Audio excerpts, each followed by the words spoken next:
What if I told you some people don't stay home because they're lazy? They stay home because stepping outside feels like a war. But sure, call it laziness. Because obviously, gasping for air on your doorstep is the same as being too comfy on the couch, right? The truth is darker. A house isn't just walls. For some, it's armor.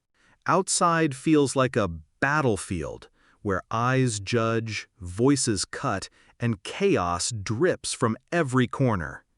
So they retreat, not because they're weak, but because survival sometimes looks like four walls and a locked door.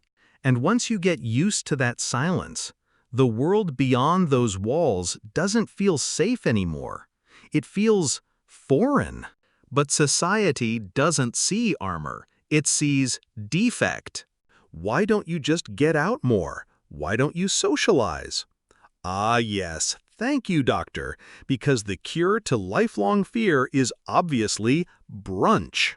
People who avoid the world get labeled boring, antisocial, or broken.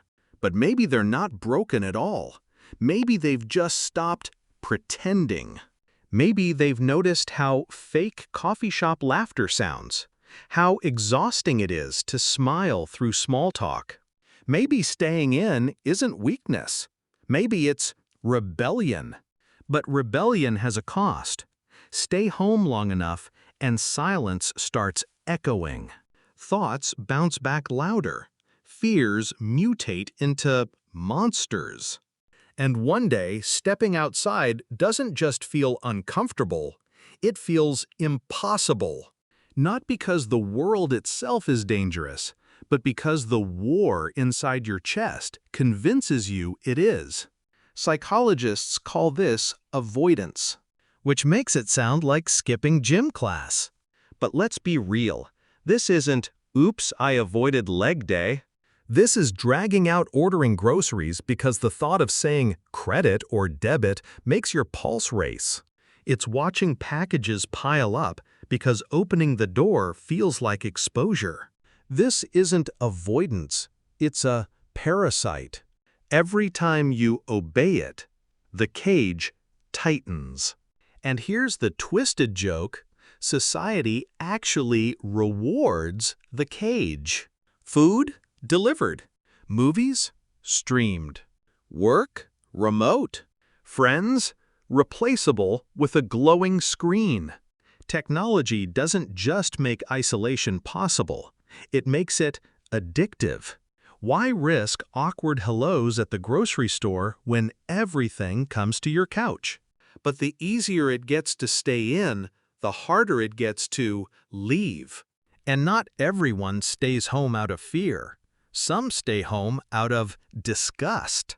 They've seen what's out there: rudeness, shallow smiles, endless noise. Why swim in an ocean of nonsense when silence is free? But silence isn't harmless. It rusts you. Social skills corrode. One day you finally try to rejoin the world and realize you've forgotten the script everyone else is still reading from. For others, the reason is heavier: trauma. A childhood where outside meant danger, betrayal, or pain.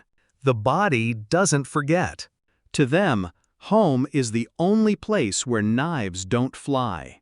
The scars are invisible, but the instinct is permanent. Outside equals danger, inside equals survival. And here's the cruelest part. These people aren't weaker than the rest. They often see more. They see through the hollow rituals, the fake smiles, the noise everyone else calls life. Maybe they'd rather rot in silence than waste themselves pretending to belong to a world that doesn't care. But the darkest twist isn't that they won't leave. It's that one day they won't even want to. The outside won't feel terrifying or tempting. It just won't exist. And when that happens, they won't be homebodies anymore. They'll be ghosts haunting their own walls.